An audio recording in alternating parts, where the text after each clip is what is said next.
Hello, everyone, and welcome to TV Literate, a podcast that unapologetically enjoys trashy TV. I'm Jillian. And I'm Megan. And it's the end of March. It's the end of y'all. March. It's spring, but it's cold outside today, but that's okay. It's supposed to snow here today. I know. It snowed for a lot of Ohio already. Yeah, I saw that. But I mean, I guess that's like, what's March without a random snow? You can't get through a March without one. Yeah, yesterday we went to Lowe's and I was like burning up outside and I was like, I'm so hot. And today I'm like trying to wear all of my clothes at once. Yep. It sounds like early spring to me. Springtime in Appalachia. For real. So, Jillian, what have you been watching lately? Oh my God. So, still Survivor, of course. Obviously. I told you earlier we finished the Gen X versus Millennials one, and yes. I haven't looked, but how does the world see that season? Like, as a good season or a bad season? I think it's generally seen as a pretty decent season. Not like one of the very best, but like pretty decent. I hated every single person on there, but that also made the season better because they were all such idiots that I was just like, why are you doing this? Why does everyone keep telling everyone secrets? Yeah, no, that's like the best seasons of Survivor are the ones with really great players and really bad players. Those are the best seasons of Survivor. I know, when it's all good people, you're just like, they're all like so good at not fucking up and getting into fights and whatever, like not saying shitty things to people, and this season was just like the most ridiculous. Yeah, there's a lot going on in that season, for real. Oh yeah, it was good though. But other than that, we have started the Hillsong documentary. Nice. Which I haven't started that yet, but I'm excited about it. It's gonna be good. I've already started taking notes on it in case we want to do it for one of our next episodes, but definitely. Yeah, it's gonna be 3 parts. I've only watched the first part, but stressful. Yeah, I'm sure. It's all so stressful. And like it ends, this is not a spoiler because nothing has happened yet really, it's just kind of giving you the background. The first part, it ends with somebody comparing Hillsong to Scientology, and it's just the best note to end on. Yeah, for real. You're not wrong.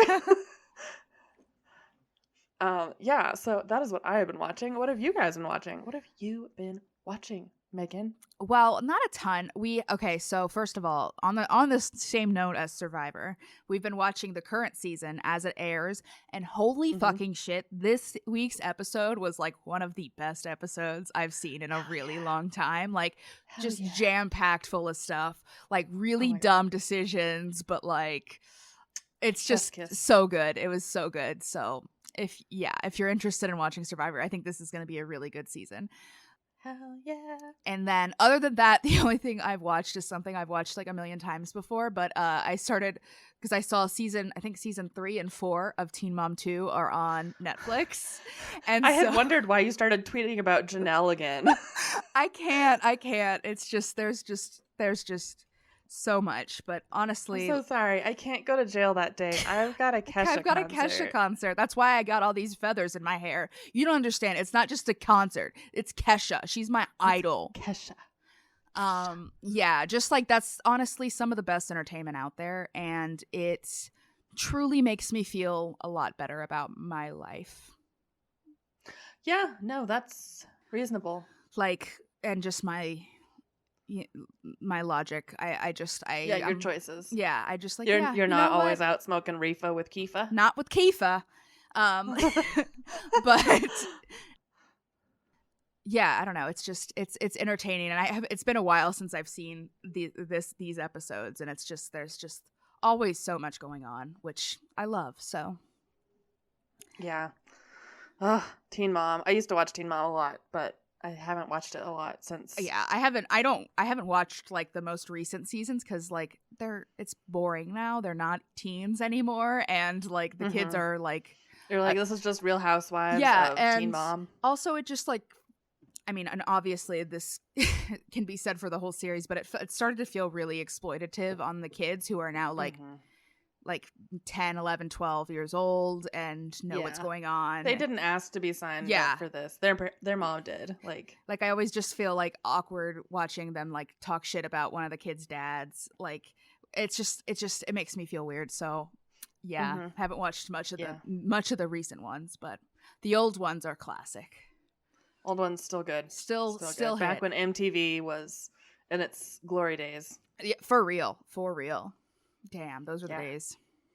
Yeah, where you could watch Teen Mom and My Sweet 16. Yeah. And like just in a row for like the entire weekend. Just leave MTV on. You don't need to change the channel at all.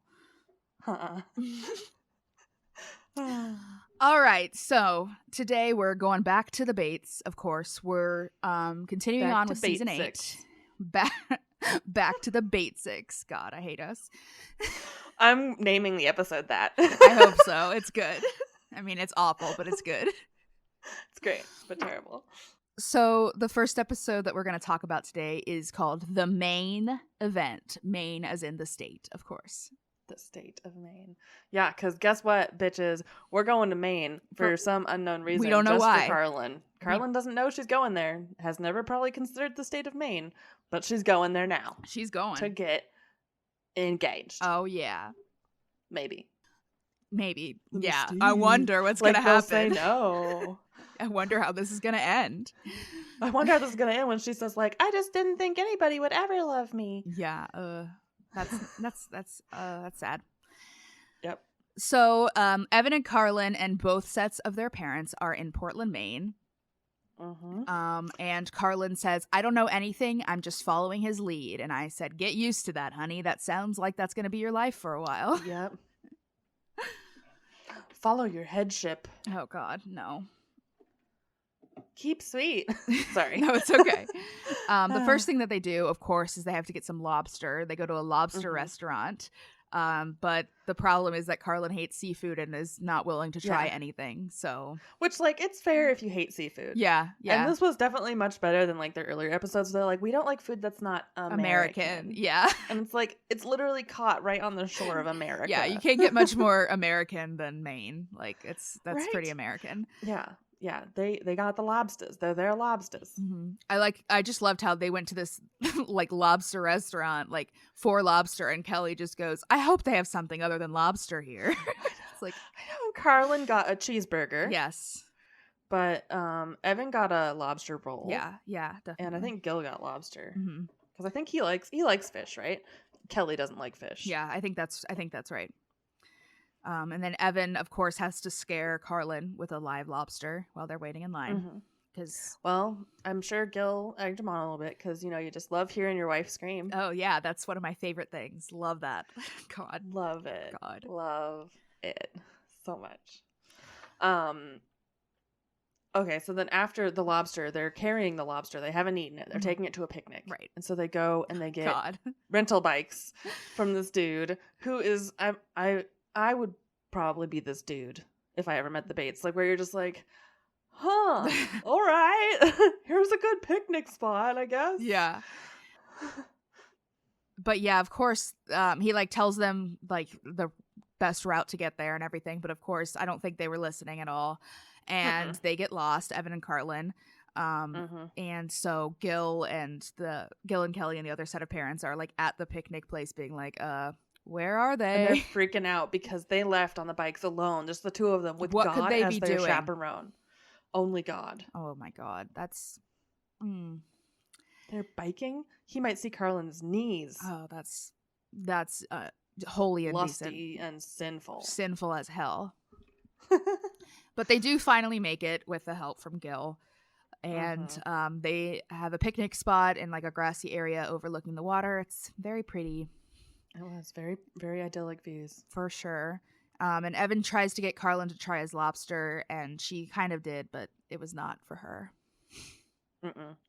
No, I mean, I love lobster, but it's probably one of the top weird seafoods. It is. Like, yeah, if you don't like seafood at all, like lobster is not the way to go. Like, if you think salmon is too weird of a texture, lobster is not going to be better. Well, there was that scene in one of the restaurants a few seasons ago when they all tried shrimp, and they were like grossed out by shrimp. So it's like, it's like shrimp's easy. Shrimp's pretty easy. Cooked? Yeah, shrimp's pretty plain, not super gross. Yeah, it just tastes like the hint of the ocean. Right. I love shrimp. Okay. Oh, God, I fucking love shrimp.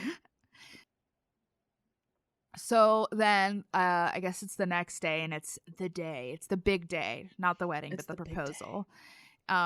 And Evan has everything ready, but he's still very nervous, as it happens. I'm assuming most people are nervous before they propose. Even I could tell, like, I didn't know at the time that he was about to propose, but like Kyler was acting very strange before, and I could and Kyler's not a nervous person, so yeah.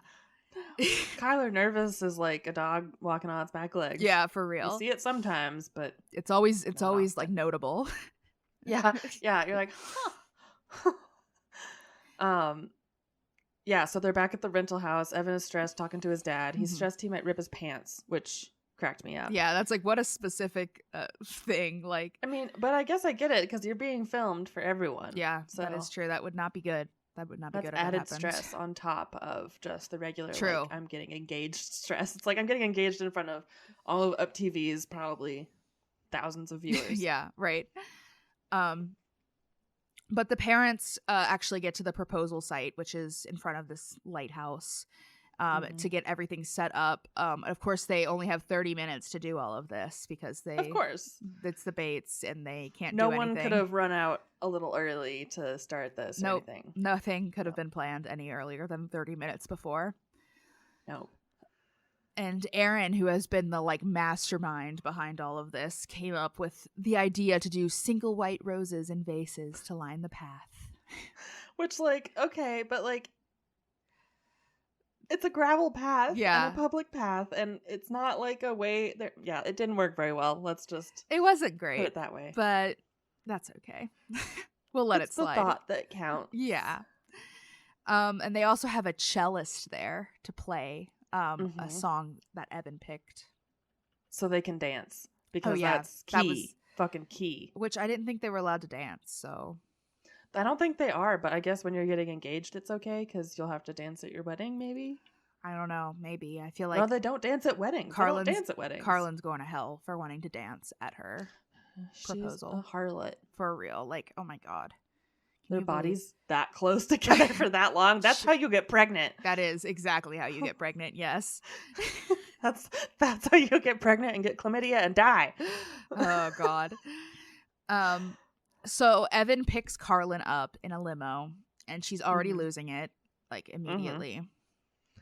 God. It just reminded me of me being like 15 and somebody's parent had gotten the limo for everyone to go to homecoming or whatever in, and everyone's just like, oh my God, we're so fancy. So fancy. And it's just, again, they're just so young. They're just so little babies. Yeah, they might as well be going to prom. Fuck. Yeah, they never got to go to prom. They never got to do any of the anything. Practice stuff. Yeah, nothing.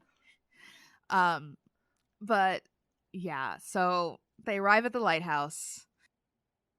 And as they're walking through the area that they set up, the cellist starts playing. They wander on down to the cellist, and then Evan does his proposal thing. Yeah, he recites a little poem, which, I mean, at least he wasn't singing, so. God, thank God, I know. And she, like, sobbed. Yeah, and the poem was, like, I mean, it was sweet, but it was, like, very, like, basic, like, rhyming words, like something I would write in, like, 6th grade. Yeah, you're like, my one and only, you make me horny. And then the poem ends, like the last thing is him asking her for a dance. Now I just want to ask you this one question. It's just 5 words. Can I have this dance? Which, like, I imagine that because I thought when he said that, I thought he was going to, like, propose at the end. I know, and then I was like, will you marry me is 4 words. Fuck. Carlin. Fuck. Will you marry me? And then finally, after they do their little swaying together, he gets on one knee and pops the question. And Carlin says, yes? And then she freaks out over the ring. Yes. She's very excited about the ring. Very excited. All I had to say is that Evan's dad says to the camera right after this, he's like, we're not just gaining a daughter. We're gaining about 40 people. That's the truth. Like, yeah. He knows. He knows what's up. He does. Oh, God. No, thank you. I can't even imagine. Like, I have a hard time keeping track of, like, all of my own family. Yeah, yeah. And I'm an only child. And my mom has a sister. Like we're not crazy over here. No, but I'm still like, so how is he related to me again? God, me too. And honestly, so my mom's family is from Kentucky and like, Appalachia, and where they live is a very like small town, and all the time when I'm down there, like I know everybody and I'm not sure which one of them I'm related to. You're just like, okay, everyone in this town I shouldn't marry. Yeah, I should not definitely marry a single person from this town because I'm definitely related to them. I'm related to a vast majority of them, yes, but I'm always like, I don't know if you're like a blood relative or if you're just like a neighbor who's really helped out my great grandma. Like, I don't know, but it's fine. Yeah, you're like, are you my real aunt or just my quote unquote aunt? Exactly. It's like, I don't know, and it's too late for me to ask. Like, just gonna go with it. You're in it now. You just gotta figure it out. Exactly. I know who like my grandma and my aunt and uncle are, so like that's good. That's good. Yeah, I got those down too, I think. So awesome. We're doing good. We're so smart. We are. We're truly just some of the best and brightest right now. Absolutely. Do you have anything else to say about the proposal episode? No. She's engaged, finally. She's engaged. She's gonna get married. They've been dating for years.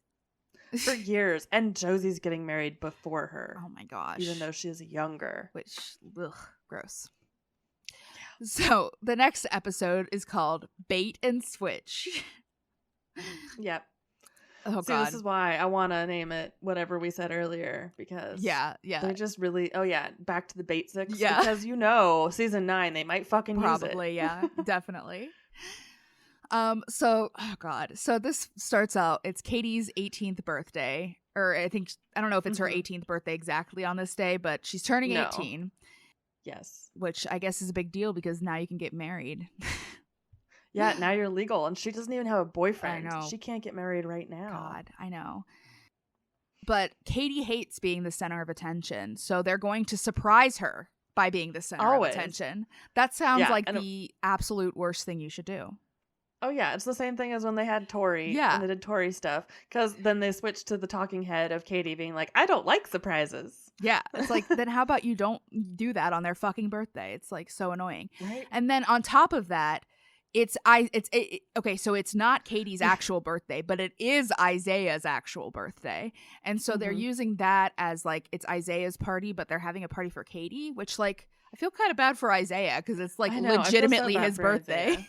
Yeah, his actual birthday. And he's like, no, JK. But I guess you're probably pretty fucking used to it because like you never celebrate your birthday on your birthday in this family. I guess so. It sucks. Yeah. We also learn now that Katie is a jack of all fundy trades. She's going to cosmetology school. She is learning to fly an airplane. She's just doing it all.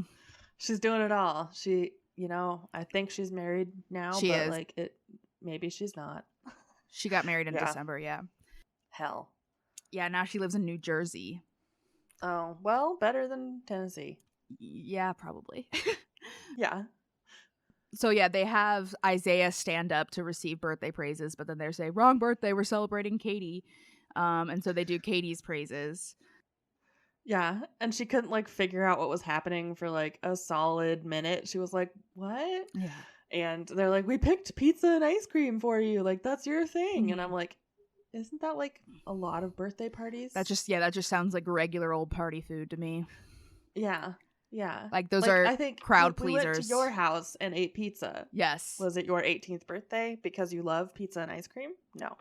It's because it's a birthday party. Yeah. That's the thing is like not everyone obviously, but like pizza and ice cream are very, universally liked things by a lot of people.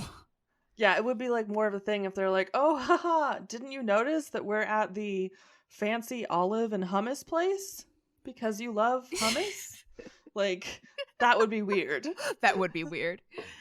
Yeah. Yeah, I remember liking pizza does not make you like interesting. That's just like human nature. I remember liking pizza is not a personality trait. Yeah. Yeah, like I remember having like somebody, it was like a work thing and we had to do like 3 things about us. And somebody was like, I could eat pizza every day. And I'm like, okay, so could most people. Like, get over yourself. It's bread and cheese and tomato. Like, what's not to lots like? of humans have eaten that every day for their whole lives. Yeah. Gosh, I'm obviously like still bitter about that. I don't know, but like still upset about it. You're like, I'm still gonna fucking kill him for saying that they got pizza. You think you're special because you like fucking pizza? You're not special. Not at all. Pizza. So sorry. No, it's okay. So next up, we have Kelton and Josie, who are going to Knoxville with Whitney to look for apartments before the wedding. They meet the people at the first apartment, and this cracked me up because they're like, this is me and my boyfriend, Kelton, and this is Whitney. She's here for moral support because, like, nobody else chaperones. Yeah. Like, most people can just go places with their significant other alone. Yeah. Yeah. Like a 19-year-old and a 20 gross 4-year-old. Yeah. Could gross get an apartment together without having to have their sister-in-law. It's true. In most cases. Not in this case, though. Nope. So they meet up with Jennifer, who's the property manager, and she, like, takes them on a tour of all the amenities. And then they go to see an apartment. Kelton says that he'd be happy with a trailer with water. So he's just concerned with whatever Josie wants.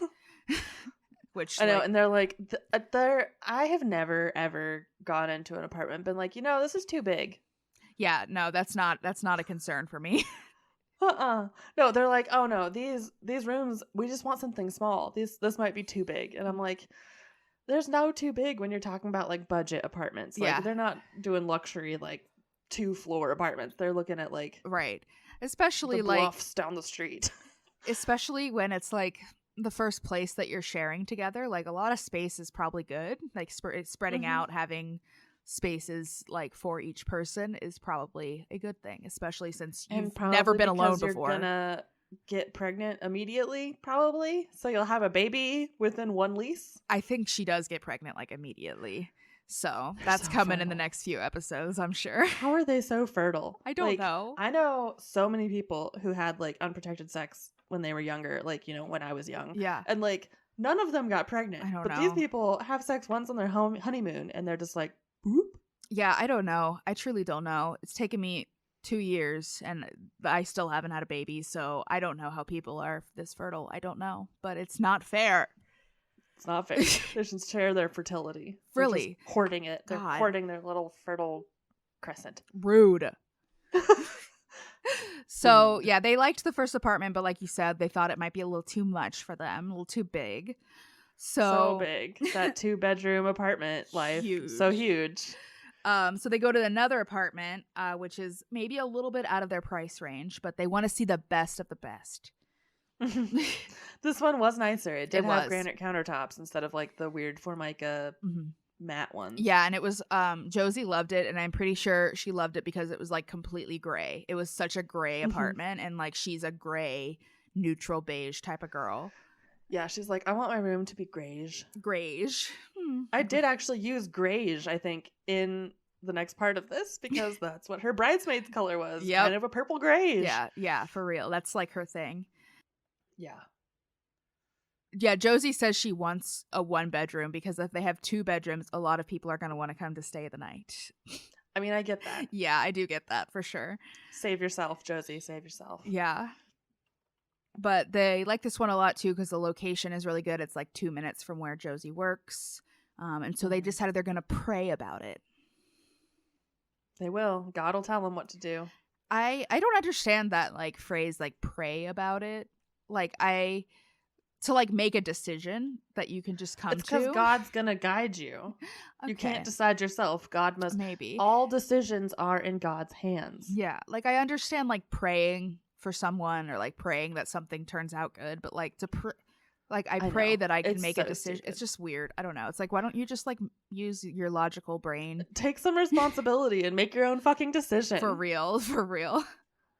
Like just be like, okay, like then if the apartment's bad, you'll be like, well, God was just testing us. Exactly. Not like I fucked up and I got a lemon. That is a good point. It is always like shifting accountability over to God. The whole thing. Because you're not making decisions, so it can't possibly be your fault. Oh, God.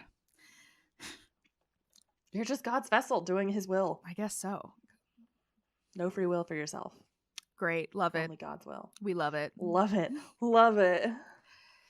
So then next up, we get a little scene from Jackson, and Jackson's been working for Chad for about a year, and so he bought himself a 1993 pickup truck.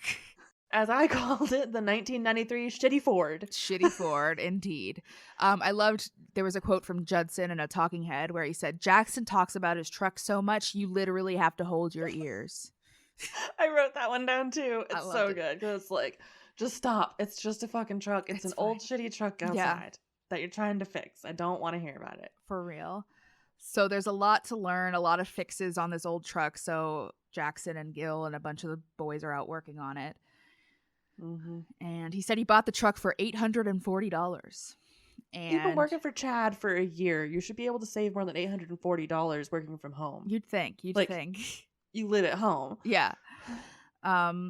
So yeah, they fixed one of the problems, whatever it was, but there's still like literally a million problems to fix. So they replaced a gasket. Something was antifreeze was leaking, and now it's leaking from the hose. So that means it's probably just like a whole fucking shitty truck. But did you see the inside and how they have like the wooden fucking cabinet? Yes. God, dashboard. I hate everyone. I hate that this is a thing that people do.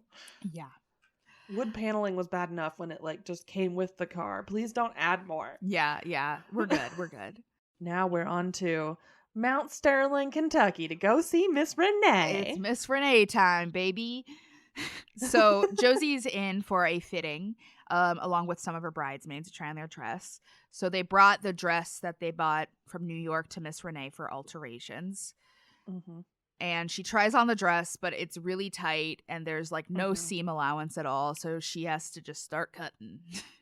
I love how they're like, there's no seam allowance. And then she cuts the seam out. Yeah. The seam allowance. I was going to say, isn't that not the... That is what a seam allowance is often in a fitted dress. It's a cut, like a... Whatever. I don't know. It had one and it was weird. Yeah. So she cut some of the seams and is planning on making like a bigger armhole because I guess Josie can't move her arms at all, and that's something that's helpful. Which again, like I get wanting to have like a well-fitting, like form-fitting dress, but like always just buy it a little bit bigger. Yeah. Just give yourself a little space. She definitely should have bought a size up because yeah.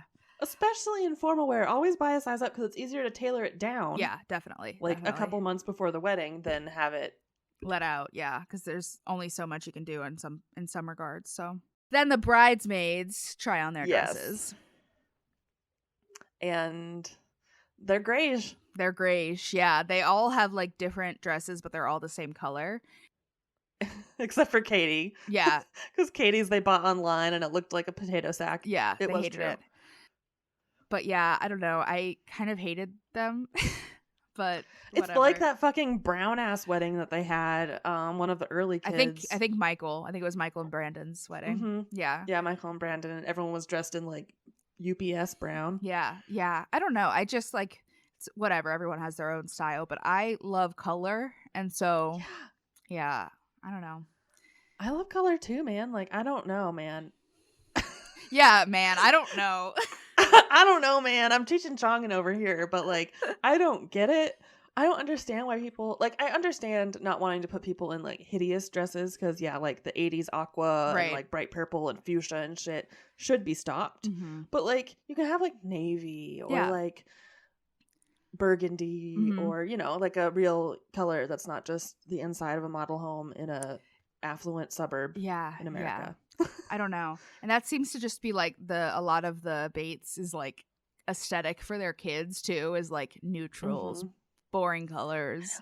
Maybe colors are like too flashy and you're not supposed to be flashy in the eyes of God. I guess maybe. I don't know. It's kind of strange to me. I don't know. I love bright colors though, so. Well, and like to have none of the kids seemingly like really bright colors. Yeah. Like I can say like, if half the family liked greiges or whatever, they're just like the boring ones. But like none of the kids are fun colors. Frowned upon. The brighter the color, the closer to hell. Hell yeah. I'm going to get that tattooed on my face. Hell yeah.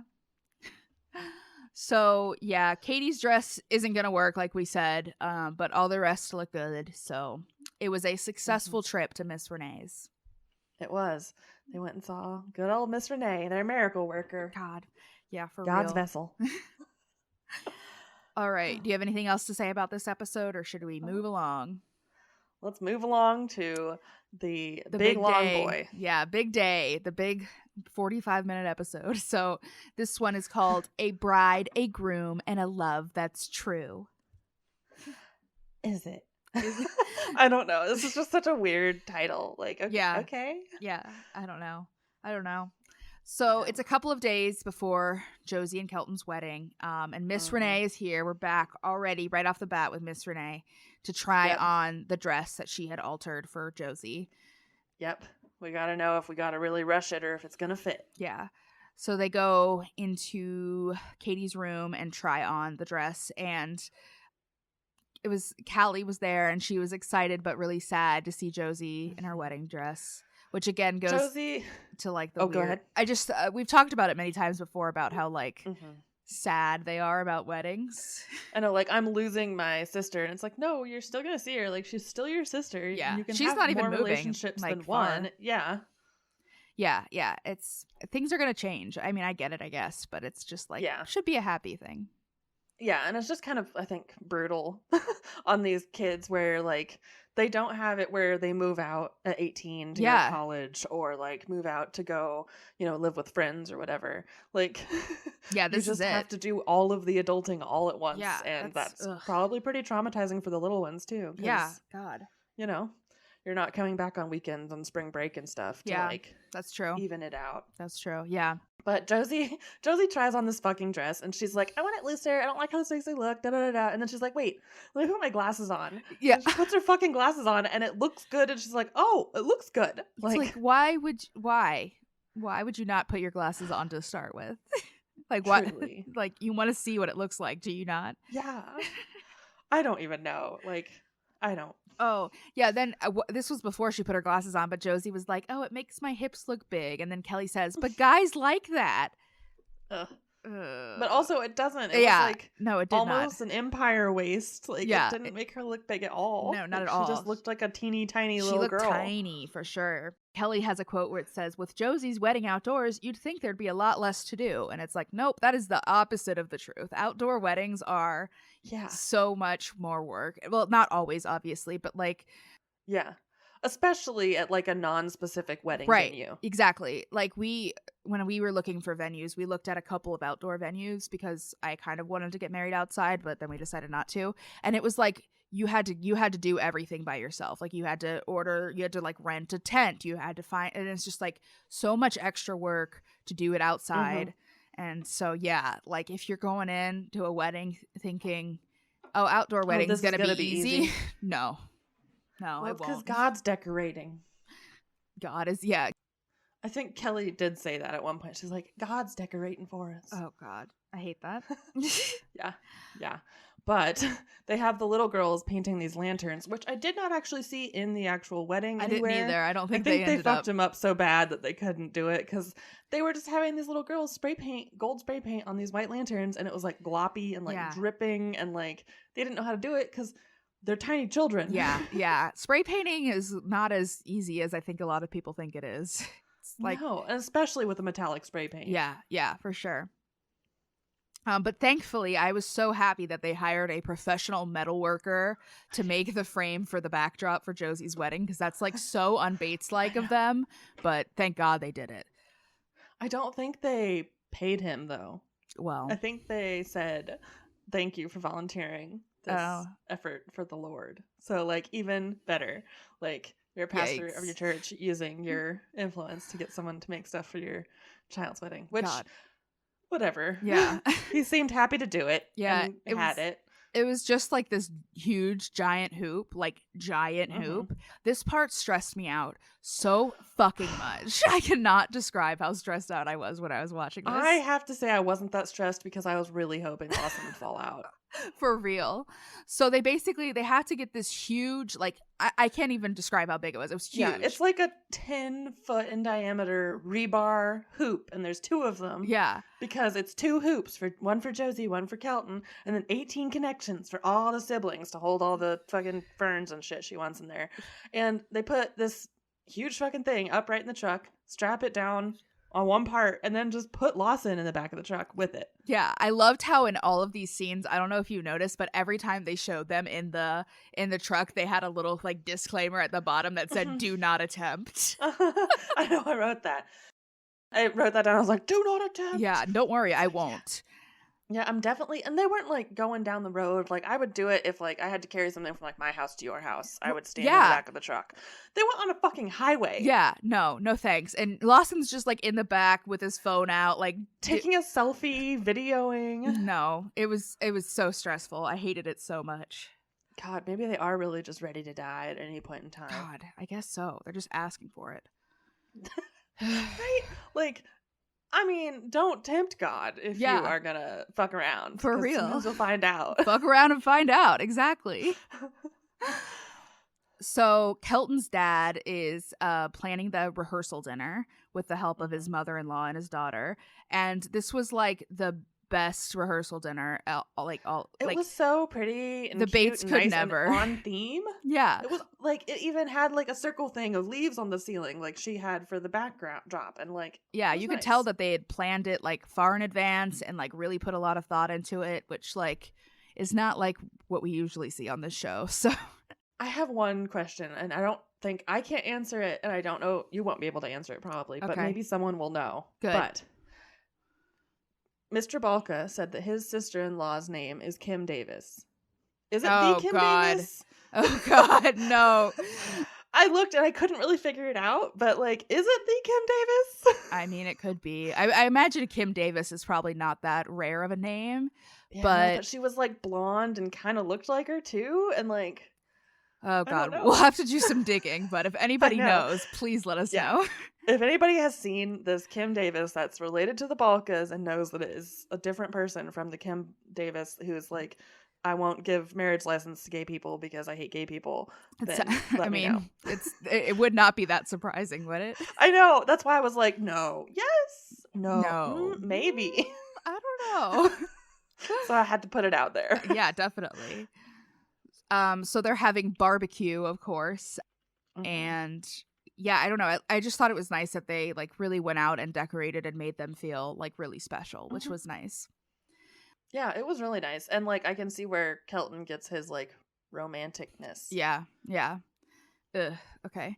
I know. I hate it. But like I'm always down for like not toxic masculinity, like being able to plan a good party that's pretty. Hell yeah. And like thinking of other people other than like what you might want. Yeah, definitely.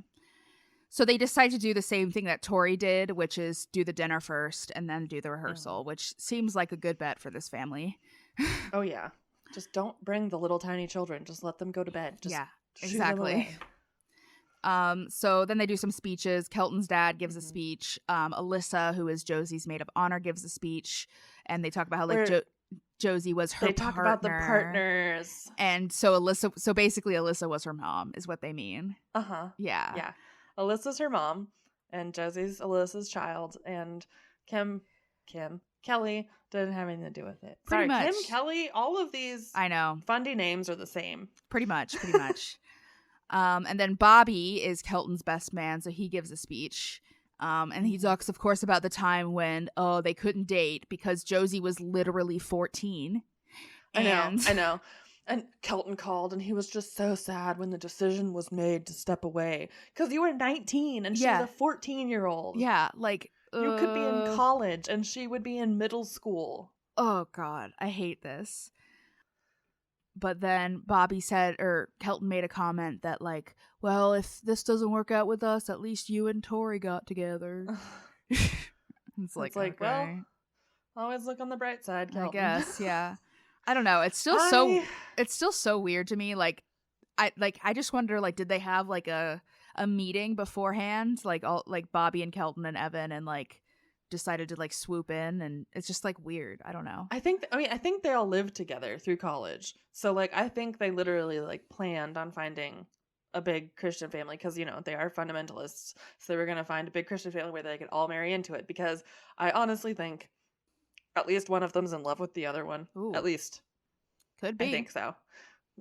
Could be. You never know. Like, yeah, he's never going to say anything about it, but I feel like somebody had some of those feelings in puberty. I mean, yeah. They say some things that are like, okay, this is like close friends, but then they say some things that are like a step past that, and I'm like, I don't know if this is just like weirdly like Christian fundamentalist intimacy going on, or what. But sometimes I'm like, yeah, something is up. So then they move on to the actual rehearsal. Josie is determined to make it short, and she's calling the shots. Good for her. Just get it over with. Kelton's like, she knew what she wanted to do and just told everyone what to do, and they complied. And I'm like, yeah, because it's not their wedding. Yeah, exactly. But the rehearsal went off without a hitch. I was nervous because I noticed that the metal frame was like still completely bare, and I had assumed that they were just gonna like do it themselves last minute, but clearly they like hired someone to do it, which was the right move. I was like, oh god, it's still bare. They still have to do that. That's gonna be a whole scene. I mean, it also helps because like Josie's an adult and a human, independent woman adult, so she makes her own money too, so can pay for a florist. That is true. Like, she's making hairdresser money, which can be pretty good. Mm-hmm, definitely. So then Kelton and his groomsmen go to the barbershop to get all spiffy. And then it soon becomes apparent that this is also Kelton's bachelor party. Yeah, great. Because it's one of the dudes kind of barbershops. There's a pool table, there's root beer, there's the game on. Hell yeah. What more could you want? Bro land for dudes the bros. Being bros. Bros being dudes. So Josie refuses to let anyone else cut Kelton's hair, which is pretty funny. So he's just getting a shave. But some of the other guys are getting haircuts, shaves. Evan's getting his nose hair waxed. Oh my god. And this is part of the weird intimacy stuff. So he had Chad and Kelton pull out the nose things from Kelton Evan's and Bobby. nose. Bobby. Sorry, Bobby. No, it's okay. Not Chad. Chad's not look here. So much the same. Chad's not here. Chad and Bobby look the same to me. They do They are kind of the same. I can see it. Together they look different, but apart I confuse them, but whatever. Anyway, so he has Bobby and Kelton each pull one of his nose hairs. So like the three brochachos. Yeah. Just pulling each other's nose hairs. And so then he pulls the hairs out, and he's like, I just wanted this to happen like this because I felt like it was a meaningful moment for me and my bros. And I was like, interesting. I don't understand. Yeah, I don't get it either, but I hope they had a great bonding experience over ripping hair out of each other's noses. Yep. I guess. So then on the flip side of that, Josie and the bridesmaids and sisters are going to get their nails done. Mm-hmm. And again, they start playing games. So this is clearly Katie's bachelorette party, which I hope that they like rented out this whole place and weren't like... I know. And like warned them ahead of time, like, hey, we're going to have 15 people in here. Right. Please get all of your technicians. Exactly. Like I hope that it was planned ahead of time and they didn't just like walk in and be like, yeah, we're going to do this whole bachelor party or bachelorette party. They also like call Kelton so he could participate in the game. Yeah, because they did like the newlywed game where it's like, who's more romantic? Who's this and that? And it's like they just did it with just Josie, and then they wouldn't believe her as the answers. So they called Kelton, and Kelton did not know what kind of game they were playing, and probably was at his bachelor party thing. Yeah. Still. So he's trying to answer the questions, and he's like, I knew I was on thin ice. Like, I don't know what the answers are. They're like, who's the most romantic? And he's like, well, we haven't done that yet. And she's like, that's like, not what I meant. Gross. She's like, I meant the G-rated stuff, like flowers. Yeah, like, if you say who's the most romantic, it's not like who's the best in bed. It means, like, who makes the biggest romantic gestures, you know, that kind of thing. Who cares the most about, like, flowers and romance, etc. Like, has nothing to do with sex, actually. No. But, you know, I'm sure he was probably at his bachelor party getting the sex talk from his bros. I'm sure. Like, what to do on the first night. Which hole to put it in, you know. Because we're like 21 hours away from the bangening. The bangening. The bangening. Yeah, so it's officially the day of the wedding. And Alyssa, as the maid of honor, rented a house for all of the girls to get ready together. Alyssa's like one of the only Bates that knows to plan ahead and like knows what to do. So respect. Guys are all getting ready at Kelton's apartment. Yes. And holy shit, the red floral ties were so bad. They remind me of like fancy Oriental rugs. Yes. That's what they reminded me of. They looked very like, I don't know. They were so out of place too, because all of the people were in greige and, you know, black and blue or whatever. And like, yeah, I mean, even just like a plain red tie would have been better, but like it was so weird because it had like flowers all. I don't know. It just like did not look like an appropriate wedding tie. It was like really bright red and a skinny tie. They were all the really skinny ties too. Bizarre tie choice for sure. Yep. Everything else at the wedding was pretty, but the tie choice was bad. Yeah, for sure. So Josie comes down in her dress. Everyone's oohing and awing and fawning over her. And then the drama starts. The drama, of course. So apparently there was an accident, I guess, on the interstate, and traffic is at like an absolute standstill. Everyone's freaking out because it's adding like an extra hour onto the trip to the venue. But they do like the wedding people eventually get there, but it was like clear that like the guests weren't going to be able to get there in time, so they decide to push the wedding back by 1 hour so that everyone can get there. Having been at a couple weddings, that's not a very long time before the ceremony. Like when you're like in the wedding, you're just like, okay, well then I'll just like do my hair, and you're like, oh fuck, now it's time, I guess. Yeah, exactly. Yeah, it's not that bad. And thankfully that hour helped, and almost everyone was able to arrive in time for it to get started. So it was definitely the best move for sure. And it was hot as shit outside in October, apparently, so they had everyone inside in the reception hall. Right. So they didn't die. Wilt. Yes. It looked so hot. Like they were sweating so much. It looked so fucking hot. Okay. So everybody goes to sit down for the wedding, and it starts to begin. It starts to begin. It starts to begin.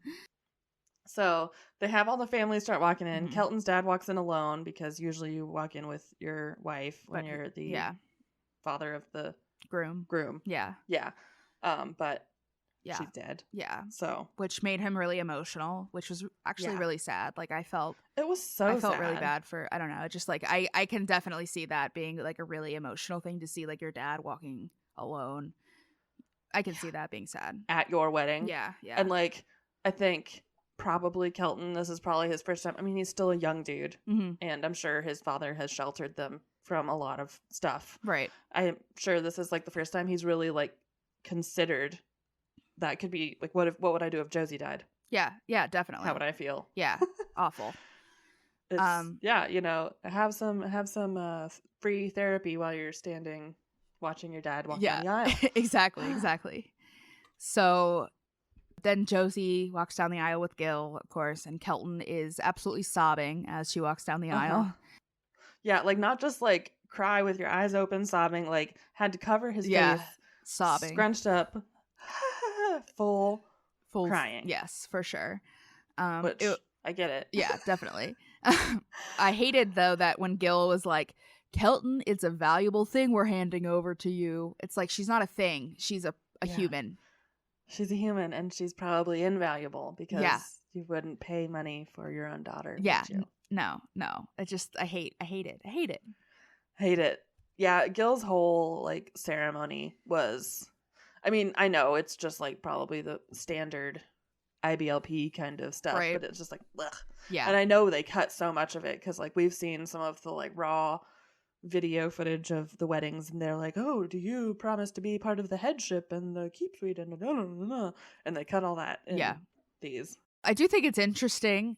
I think at this point Gil is not, I don't want to say over it, but like he's not nearly as emotional about weddings as he was at the beginning. Like he's just been through so many of them. He knows how to contain himself now. Yeah. He's had his exposure therapy to losing daughters. Exactly. God. So then Lawson, of course, plays a song, and this is what I hated. I hated his song so much. It was so bad. One of the lines is, "We don't need love. We've got crazy love." I know. Like, it was so bad. Like, it was like, Love can hurt. Love will make you hurt. It was so bad. I know. And that's saying something. We because might it's not Lawson. be millionaires, but you're all I need. Like, Lawson. Yeah, I don't know. What? It was just... Why are you insulting your sister and her soon-to-be husband in a song? But the line, we don't need love. We've got crazy love. We don't need love, but we've got love. It's like, what? That doesn't even make sense. And, like, core tenet of Christianity is that you need love. And especially, like, God's love. But, like, definitely the love of other people. I don't know. It was bad. Love. It was full bad. Lawson's just so salty that nobody loves him. Mm-hmm. Yeah. Yeah. Wonder why. Wonder why no one loves Lee Lawson. And then it's finally time for the kiss. The big kiss. Always awkward as fuck. Kelton's face was bright red. They were covered in sweat. God, yeah. It was just so smushy. But it wasn't that bad. Yeah. They did a pretty good kiss. Yeah. He got, like, way too, like, hands into it. Because he, like, grabbed her, like, head. But... whatever. Yeah, they'll learn. I think he just didn't want to miss. That's so fair. He was like, make sure I got it. I got a hold on you. Gotta grip that head. Gotta on it. So then everyone goes back inside for the reception.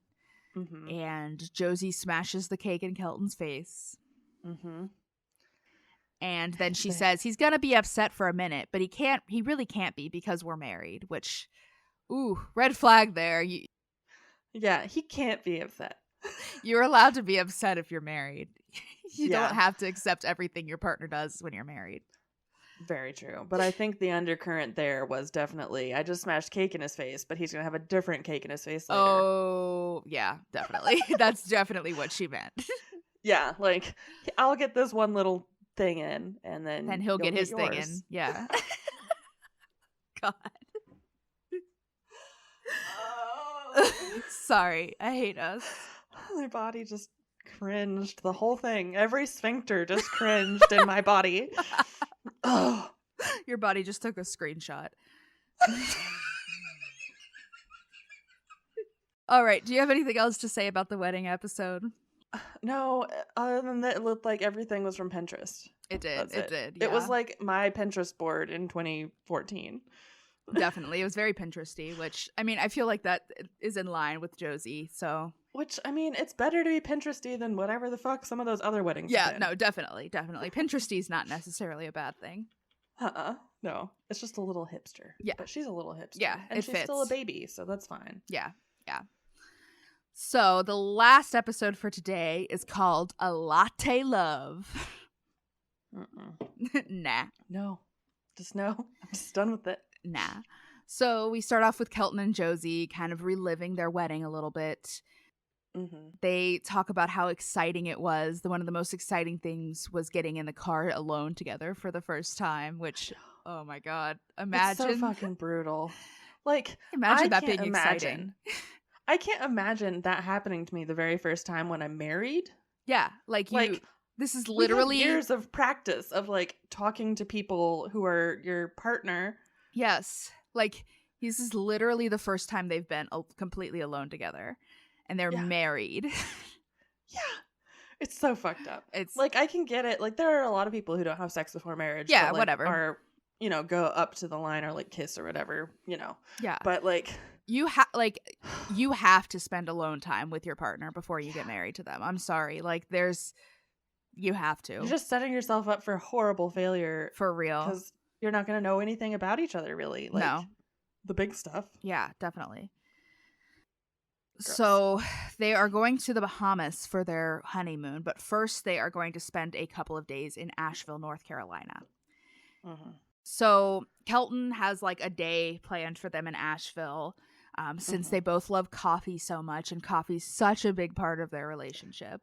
It's their shared passion. Coffee is my passion. Like coffee, like pizza and ice cream. Yeah. So they go to a coffee shop and they learn how to brew espresso, because coffee is their main personality trait. And they learn how to do, like, latte art and stuff. And Josie sucks at it, but that's okay because I would too, I'm sure. Yeah. I mean, I can do latte art, but it took me working at cafes for like 3 years. Yeah, So I'm sure it takes a lot of practice. There's a pretty big learning curve to that, I'm sure. Mm-hmm. You gotta get the finesse, because like the first 10 coffees you're gonna do, you're gonna just pour in just milk, no foam. You're gonna be like, fuck, I fucked all this up. Yeah. So I did hate the fact that someone made the joke not a little art but a latte art. Yeah. And yeah. Just nah. just God grant me the serenity. For real. So then their other personality trait, in addition to coffee, is chocolate. Another thing that no one else likes. Very unique taste. Disgusting. Everyone hates chocolate. It's a well-known fact. I've never even heard of chocolate. What is it? Choco latte? I did like that this one was very pure Asheville. Like, it's a chocolate factory. Yeah. But it's kind of Willy Wonka, and you're led around by a man with white guy dreads in one of the, like, dread stocking cap things. Yep. And, oh, man. Yeah. It was a lot. It was a lot. But they go on a tour of the, like, chocolate factory, and they show them how chocolate is made. Mm-hmm. And then they go into, like, individual chocolate molds and all kinds of stuff. So, yeah. Chocolate. Yeah. Chocolate. I was going to say, they did the talking heads, and no one knew that chocolate came from, like, a cocoa bean. Yeah. Which, like, where did you think hot cocoa, like, the word hot cocoa came from? Yeah, I don't know. Like, I got a lot of thoughts about this. Yeah, I just don't think that they are used to extending their brain beyond what they absolutely have to do. Yeah. Yeah, and I feel like I probably learned it in, like, school. Yeah, we went to school, so that helps. That does teach you things. Yeah, school, who thought that would be good? I know, right? I know. So then back at the rental house in Asheville, Kelton and Josie are making breakfast together, and they talk about how exciting it is to get to wake up next to each other and spend every day together instead of having to just be on the phone every night. Mm-hmm. Yep. And so they're eating, and then they're going to go up to a hike to Chimney Rock, which is cool. It's the big rock that sticks up, and you can see, like, all the beautiful leaves and shit. Yeah. No, it looked so pretty, too, and it was, like, peak fall. Like, it looked, it was beautiful, for sure. She picked a good season, for sure. Yeah, definitely. But, again, this is their very first hike together. Yep. Everything. Not just unchaperoned. They're just very first hike. It's like, guys, it's crazy to me that they are married. I know. Like, Chris and I don't even like hiking that much, but we hiked together before we got married. Yeah, same. Yeah. Yeah. Like, I'm an indoor cat, but I gotta go for a hike occasionally and make sure you're not gonna kill me in the woods. Yeah, I was so much more, like, willing to do stuff and adventurous when I first met Kyler, and now I'm like, okay, we've done it, and now we'll just stay at home. I've locked you down, bitch. You're mine. Exactly. So, yeah, do you have anything else to say about Asheville with Kelton and Josie? Nope.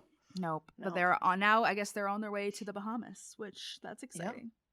Yep. Yeah, and it makes sense because I don't think there's any airports on that side of Tennessee, so they probably had to drive to Charlotte or something, so they stayed over in Asheville. Yeah.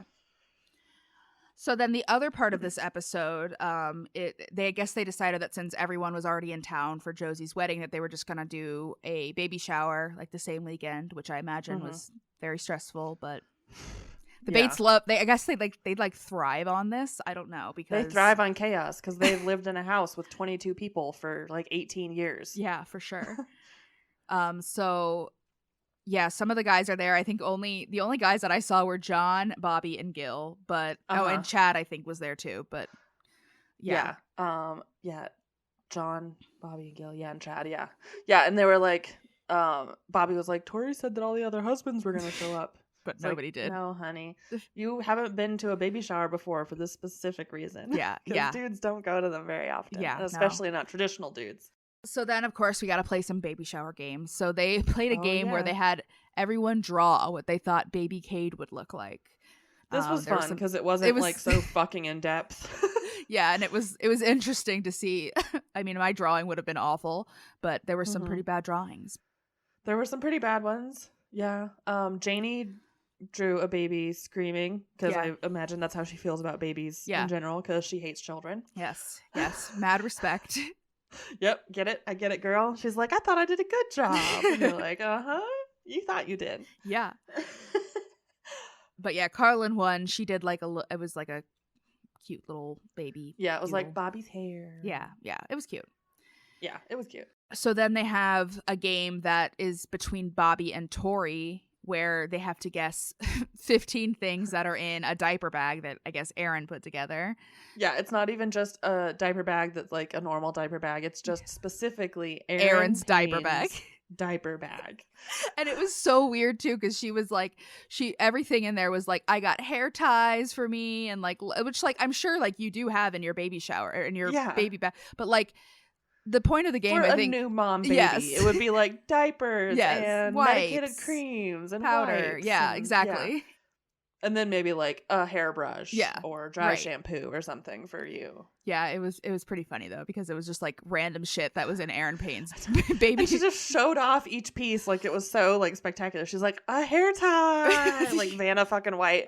And apparently Aaron was like, Chad, didn't you leave? And he's like, I had to go take care of the baby. yeah. He was like clearly embarrassed by all of this. Yeah, he's like, please make this stop. But yeah, I don't know. It looks like a pretty nice shower. They got lots of good gifts and lots of people were there. So that's cool. And it seems that Tori has now gotten more used to like having attention put on her, which I think probably part of that is like the validation of having someone say that they'll love you forever. Yeah. Etc. That does good for your confidence. It does. Yeah, she was definitely a lot less awkward in this than she was in her bridal shower. Remember how awkward that was? She's like, please let me leave. Do I have to open gifts? And now she's like, oh, thank you so much. This is a lifesaver. Great. It's also probably helpful that like this was, I mean, obviously it was her baby shower, but it was like stuff for her baby. Whereas like the other stuff was stuff for her, which I guess there's like a little bit of a step back. She's like, the wedding's already like a present, like a gift for myself. Right. I don't need more.